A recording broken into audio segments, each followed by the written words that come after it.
cái status lo view don nè là đây mình mi mang nó nằm trước đó hỗ trợ chụp bản zuan thì cái gì đó mà You can buy a house, but not a home. With money, you can buy a clock, but not time. With money, you can buy a bed, but not sleep. With money, you can buy food, but not appetite. With money, you can buy a doctor, but not good health. With money, you can have insurance, but not safety.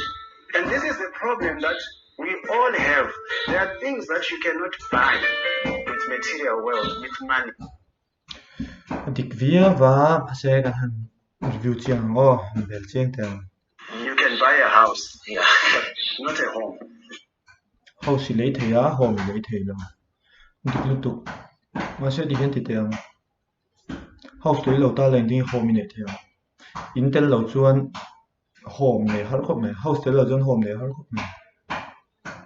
buổi thao lúc tục With money, you can buy a clock, but not time. hey bear gì buổi sáng này chuan số này lấy thế hun lấy thế rồi sẽ nhiều số này chuan hun lấy thế nít tiền thật còn ngay nào gắn thọc office cái lần gì mà rồi chụp cái gì mà nào gắn thọc gắn tay chuộc nào gắn thọc chuộc sẽ buổi sáng này chuan nào với na thọ ngay thì lâu ta là chuan đi lấy ít đủ tiền hun này nhưng mà một lần hun đi hình xiêm thế hun cái tuổi lấy thế lâu ai hun lâu cái tuổi lấy thế lâu sẽ tuổi hun lấy thế chuan anh thật thọ ngay là vác ít đủ thế buổi sáng này thầu motor sila ngay sil pe lo mi dang sil tira hun holi ne hun ni lấy thế hi dik lo lai ber chu ni With money, you can buy a bed, but not sleep. With buổi sáng này chuan khu mi lấy thế một thil na lấy thế lo chu khu moi tak ko ne lai mu hil lo thế ve tlek ve chu an dik khop mai money, you can buy food,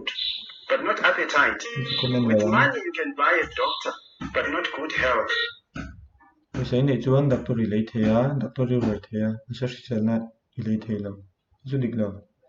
đôi hàng các thể đầm đôi na đầm lo nên là khi sẽ na lấy thế lo vật thì thế anh lấy thế gì nó phải làm gì buổi sáng này chuan khi sẽ na lấy thế idam trai ang ka tilo idam lo chuan adam tir thei je With money, you can have insurance, but not safety. buổi sáng này chuan insurance lấy thế i him na safety lấy thế lo đi ka lo mà sẽ ka thi chuan tin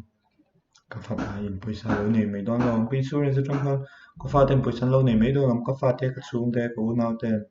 paisa lo nei pha don lo ma ni ching ni to lo do This is the problem that we all have. There are things that you cannot buy with material wealth, with money. dik khop mai paisa lấy thế lo thi thi tam lu tu paisa in hlim na lấy thế lo sẽ paisa tel lo hlim chu har khop